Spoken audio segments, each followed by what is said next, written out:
As Mark Dawson stepped into the diner, every head turned, the air thick with suspicion and unspoken tension. To the leather-clad bikers, he was just another quiet outsider, a target to taunt. But when their arrogance pushed too far, they learned that beneath his calm lay a force they couldn't reckon with. Mark Dawson, a composed and reserved man in his 40s, pulled his truck into the gravel parking lot of a roadside diner nestled in a quiet mountain town. The diner, weathered by time, had an air of exclusion, its patrons bound by unspoken codes of familiarity and shared biases. As Mark stepped inside, the murmur of conversation dwindled, replaced by heavy stares filled with judgment and disdain. The checkered floors and creaking chairs seemed to amplify the tension. Mark, unfazed, approached the counter to order, his calm demeanor clashing starkly with the hostility in the room. A group of locals, led by Jake, a burly man with a perpetual scowl, took immediate offense to Mark's presence. With exaggerated jeers and mocking laughter, they began to make their disdain clear, exchanging loud remarks about how outsiders didn't belong in their town, especially ones like Mark. Jake, emboldened by the laughter of his companions, stepped up to the counter, cutting Mark off mid-order. "You sure you're in the right place, friend?" Jake sneered, his tone dripping with contempt. Mark met his gaze briefly, offering a polite but firm response. "I'm just here for a meal." His composure seemed to irritate Jake further as he and his group continued their campaign of humiliation. One man deliberately knocked over a glass of water, splashing it onto Mark's shirt, while another leaned in close, smirking, "Guess you don't mind a little mess, huh?" Despite their provocations, Mark remained calm, his quiet strength unnerving the group more than anger ever could. The other diners, sensing the growing tension, exchanged uneasy glances but said nothing, their silence complicit in the unfolding drama. Jake, mistaking Mark's restraint for weakness, escalated his taunts, finally slamming a hand on Mark's table, knocking over his coffee. "You think you're too good for us, don't you?" he barked, leaning in threateningly. Mark, still seated, locked eyes with him, his voice measured but firm. "I'm just here to eat, not to start trouble. You'd do well to leave it at that." The warning, subtle yet resolute, sent a chill through the room, a fleeting moment of silence falling over the diner. But Jake and his friends, blind to the quiet storm brewing within Mark, were about to push too far. Mark Dawson's calm demeanor only seemed to fuel Jake's need to assert his dominance. To him, Mark was nothing more than an outsider who didn't belong, a man too quiet, too composed, and, in Jake's eyes, an easy target for ridicule. The air in the diner grew thicker with unspoken tension as Jake leaned back in his chair, arms spread wide as if he owned the room. "Looks like we've got ourselves a quiet one," he sneered, his voice loud enough to echo off the diner's worn-out walls. His crew chuckled on cue, the sound low and guttural, filling the silence left by the other diners too afraid to intervene. Mark, seated at a corner booth, seemed oblivious to the growing storm around him.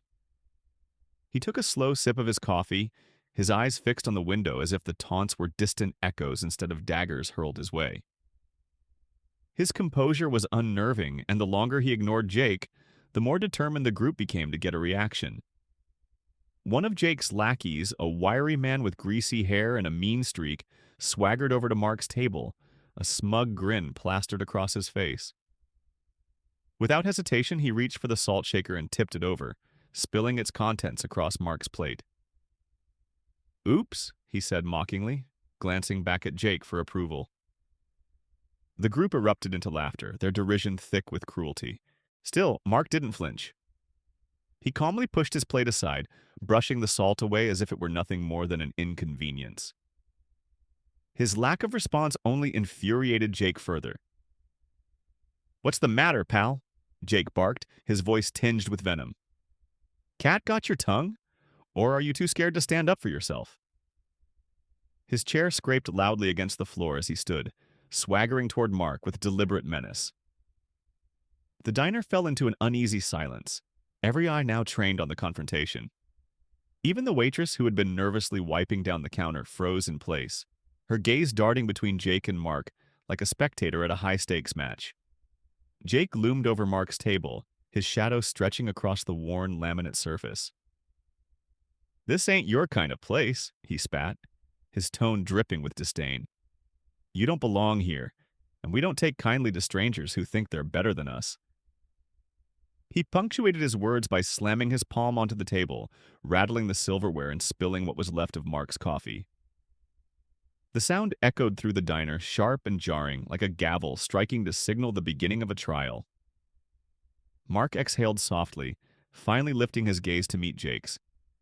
His expression was unreadable, calm, steady, and utterly unbothered. It was a look that sent an almost imperceptible ripple of unease through Jake's bravado. "I didn't come here to cause trouble," Mark said evenly, his voice low but carrying an undeniable weight. "But I suggest you think carefully about what you're doing." Jake's lips curled into a sneer. "Think carefully about what?" he mocked, his voice rising with every word. "You don't get to tell me what to think, boy." The word hung in the air like a slap, sharp and deliberate. A collective gasp rippled through the diner.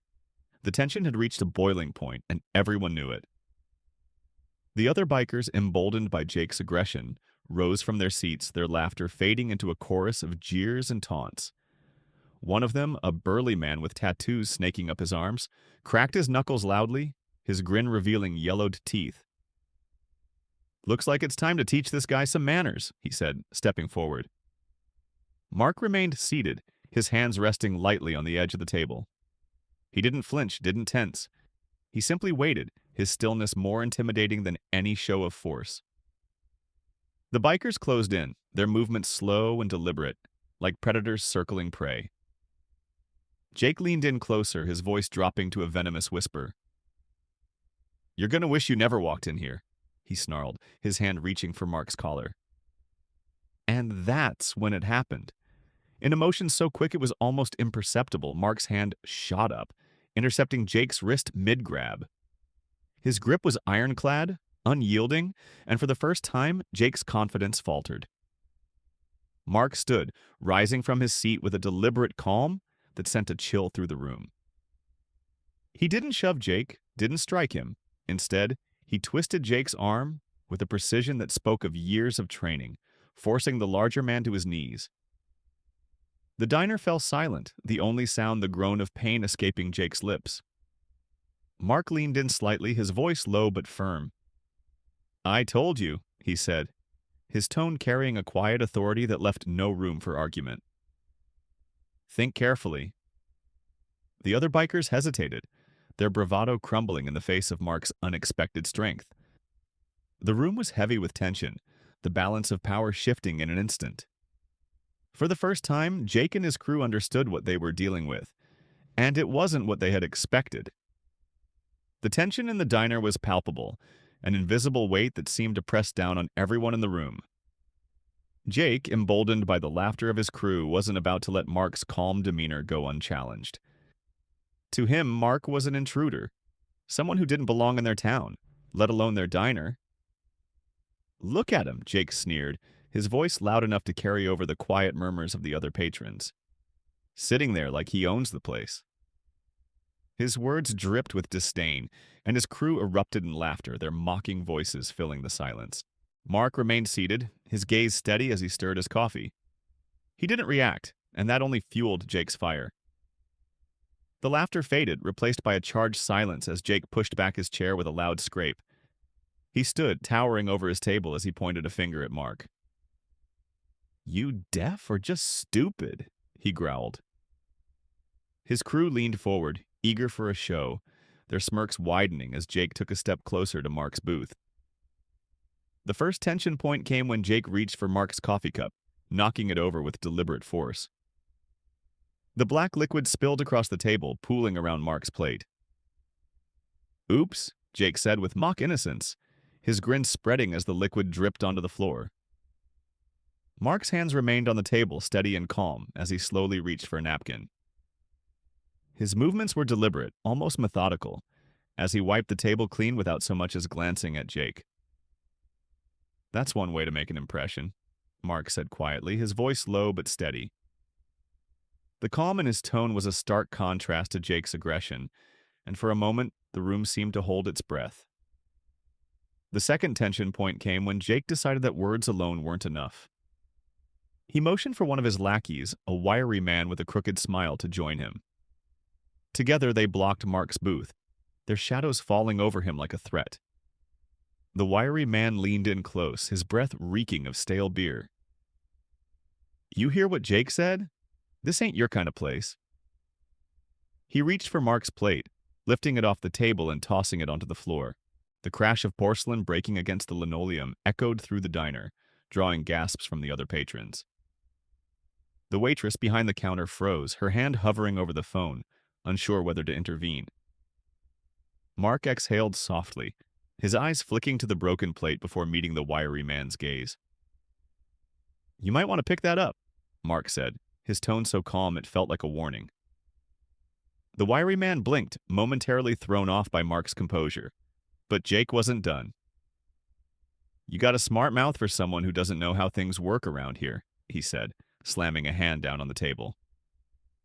The impact rattled the silverware, but Mark didn't flinch. Slowly he looked up at Jake, his expression unreadable. "I know how things work," Mark said evenly. "People like you think you can bully anyone who's different. But you're about to learn that some people don't play by your rules." The third tension point erupted when Jake decided to escalate further. "You've got a choice," he growled, leaning in close. "Walk out that door, or I'll drag you out myself." His crew, now standing behind him, snickered and cracked their knuckles, their confidence bolstered by their numbers. Mark, however, didn't move. He leaned back slightly in his booth, his hands resting on the edge of the table. "I'd rather finish my lunch," he said simply, his voice so calm it bordered on unsettling. That was the breaking point for Jake. With a roar of frustration, he lunged at Mark, reaching for his collar, but Mark moved with a speed and precision that caught everyone off guard. In one fluid motion, he sidestepped Jake's grab and twisted his arm behind his back, forcing him face first onto the table. The room fell silent, the only sound Jake's pained groan as Mark applied pressure to his wrist. "I warned you," Mark said softly, his voice carrying an edge that left no room for argument. The rest of the crew hesitated, their bravado faltering as they watched their leader pinned and powerless. One of them, a burly man with tattoos covering his arms, finally broke the spell, charging at Mark with a yell.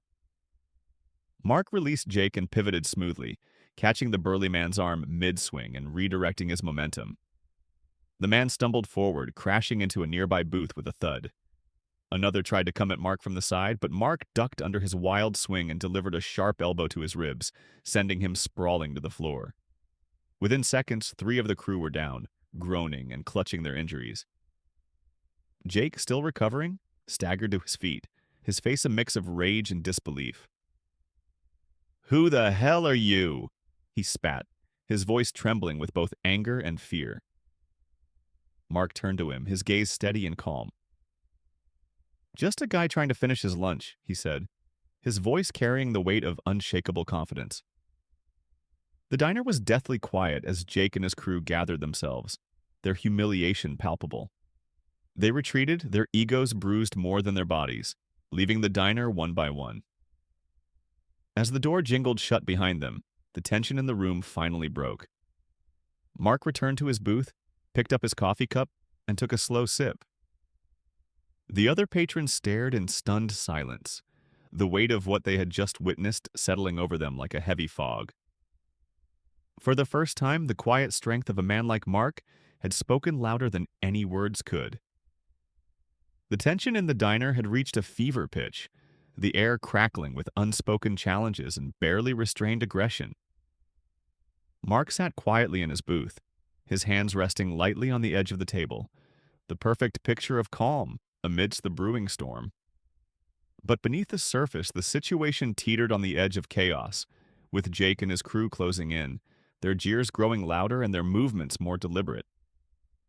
Each step they took toward Mark was meant to assert dominance, but for every inch they gained, an invisible wall of defiance seemed to rise around the quiet man they sought to intimidate. Jake slammed a hand down on Mark's table, rattling the silverware and spilling what was left of the coffee. "You're not welcome here, boy," he snarled, leaning in so close that his breath brushed against Mark's face. The word boy hung in the air like a dagger, deliberate and cutting. Around them, the diner had gone deathly silent, every patron frozen in place, caught between fear and morbid curiosity. Mark slowly lifted his gaze to meet Jake's, his expression unreadable. "You spill my coffee," he said evenly, his voice low but clear, "and now you're wasting my time." The calmness of his tone was a sharp contrast to Jake's fiery aggression, and it sent a ripple of unease through the room. Jake's crew exchanged uncertain glances, sensing a shift they couldn't quite place. Jake, determined not to lose face, reached out to grab Mark by the collar, but in an instant, Mark's hand shot up. He caught Jake's wrist midair, his grip like iron. The suddenness of the move left Jake stunned, his bravado momentarily faltering. Mark's voice dropped to a whisper, barely audible but laced with an unmistakable warning. "This is your last chance. Back off." Jake yanked his hand free, stumbling back a step, his face twisting in both pain and fury. "Get him!" he barked at his crew, his voice cracking with desperation. Two of the bikers lunged forward without hesitation, their confidence bolstered by numbers. The first swung wildly, his fist aimed squarely at Mark's head, but Mark moved like water, fluid and effortless. He ducked under the blow, grabbed the man's arm, and twisted it with a precision that brought him to his knees in a cry of pain. Before the second biker could react, Mark shifted his stance, using the momentum from the first man to send him sprawling into his accomplice. The two crashed into a nearby table, scattering plates and silverware onto the floor. Jake's remaining lackeys hesitated, their confidence visibly shaken. They exchanged nervous glances, their bravado cracking under the weight of Mark's quiet strength. "What are you waiting for?" Jake roared, his voice trembling with both rage and fear. The burliest of the group, a man with arms like tree trunks and a snarling grin, stepped forward. He grabbed a chair, lifting it high above his head as he charged toward Mark. The other patrons gasped, the sheer size of the man making the scene feel like a foregone conclusion. But Mark didn't flinch. As the chair came crashing down, he sidestepped with precision, letting it smash harmlessly against the floor. Before the man could recover, Mark stepped in, driving a sharp elbow into his ribs.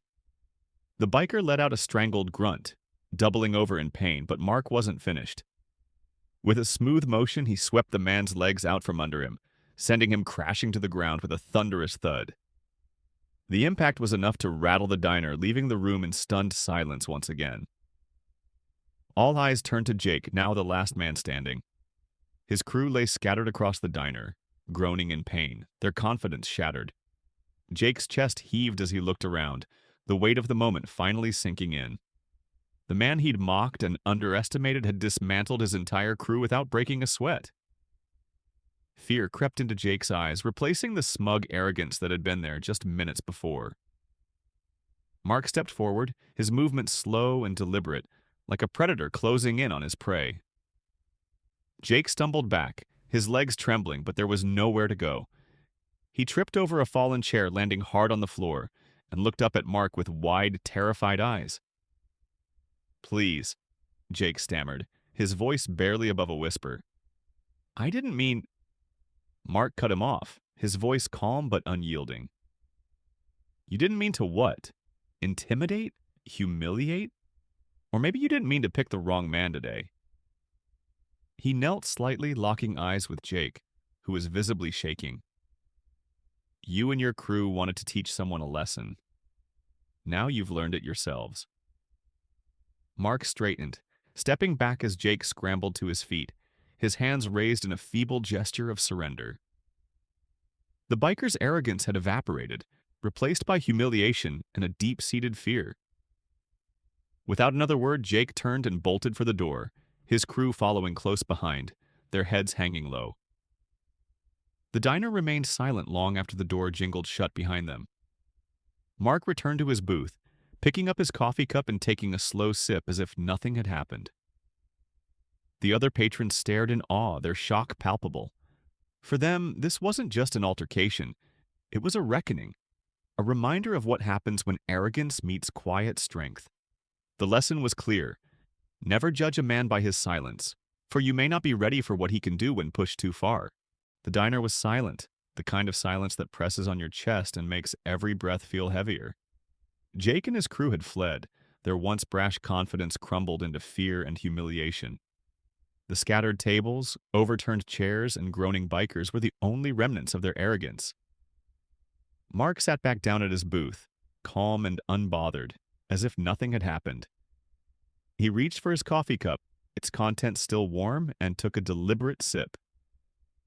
The contrast between the chaos he had just subdued and his collected demeanor was striking, leaving everyone in the diner grappling with what they had just witnessed. The other patrons exchanged glances, their faces a mix of awe and disbelief. Conversations had died, utensils lay untouched, and even the waitress, who had been frozen behind the counter moments ago, finally began to move. She hesitated, stepping cautiously toward Mark, her voice trembling as she spoke. "Sir, are you okay?" she asked, her eyes darting to the mess and back to him. Mark looked up at her, his face softening into a faint smile.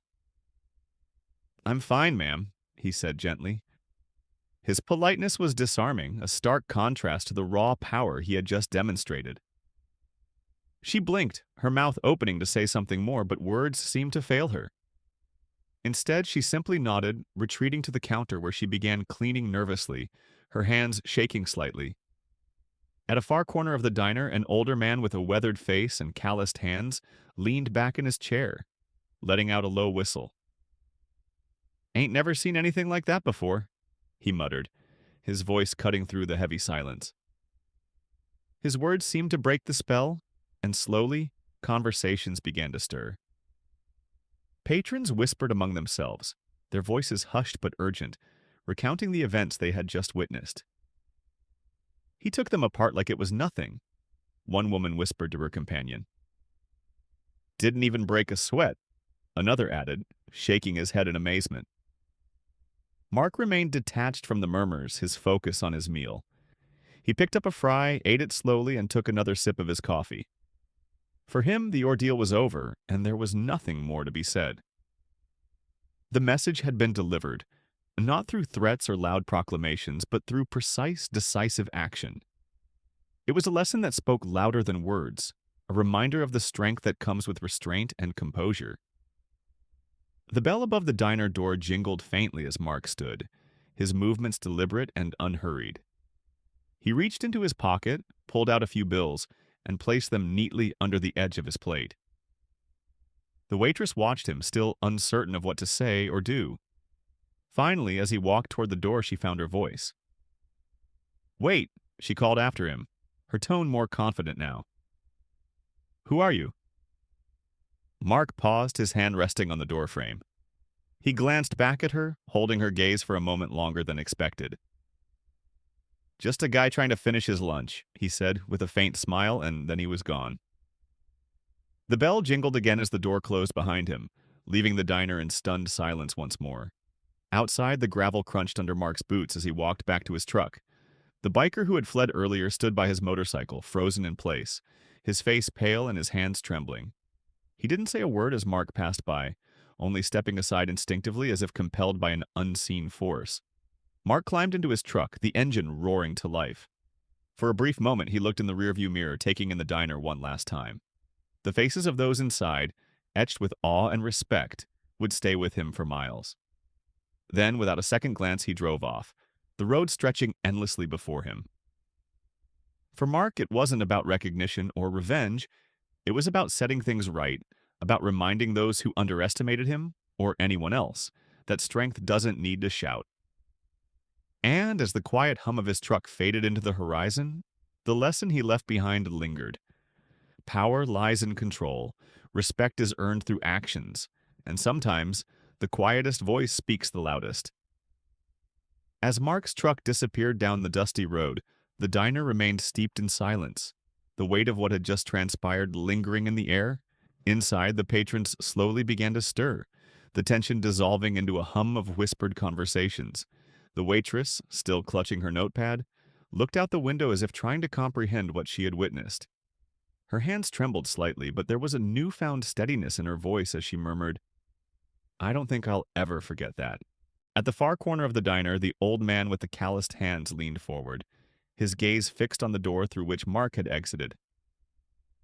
"That wasn't just some fight," he said, his voice rough but contemplative. "That was a lesson." Heads around him nodded in agreement, though no one spoke loud enough to break the fragile quiet.